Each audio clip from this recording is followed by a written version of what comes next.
আসসালামু আলাইকুম গাইজ, আমি আজকে বিসিএস এ আসা 6টা গুরুত্বপূর্ণ সিনোনিম নিয়ে কথা বলবো। এর মধ্যে প্রথমটা হচ্ছে অ্যামিকেবল। অ্যামিকেবল অর্থ হচ্ছে বন্ধুত্বপূর্ণ, এটার সিনোনিম হচ্ছে ফ্রেন্ডলি। তারপরে হলো দ্বিতীয়টা যেটা আছে সেটা হচ্ছে অথেরেশিয়ান।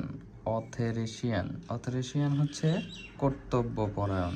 কর্তব্যপরায়ণের সিনোনিম হলো অটোক্রেটিক। অথরেশিয়ান অটোক্রেটিক। এবার 3 নম্বরটা হলো অ্যালোরিং। অ্যালোরিং অর্থ কি? অ্যালোরিং অর্থ হচ্ছে লোভনীয়, এটার সিনোনিম হচ্ছে টেম্পটিং।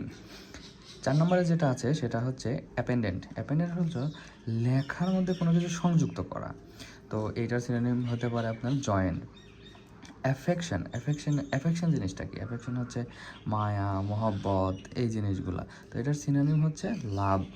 আর হচ্ছে অ্যাবলেজ হচ্ছে জ্বলন্ত। এই জ্বলন্তর যে সিনোনিমগুলো আছে, ধরুন লাইটিং, কালারফুলিং, এই জিনিসগুলো হবে আর কি। তো আপনাদের কাছে বিষয়টা কেমন লাগলো একটু জানাবেন।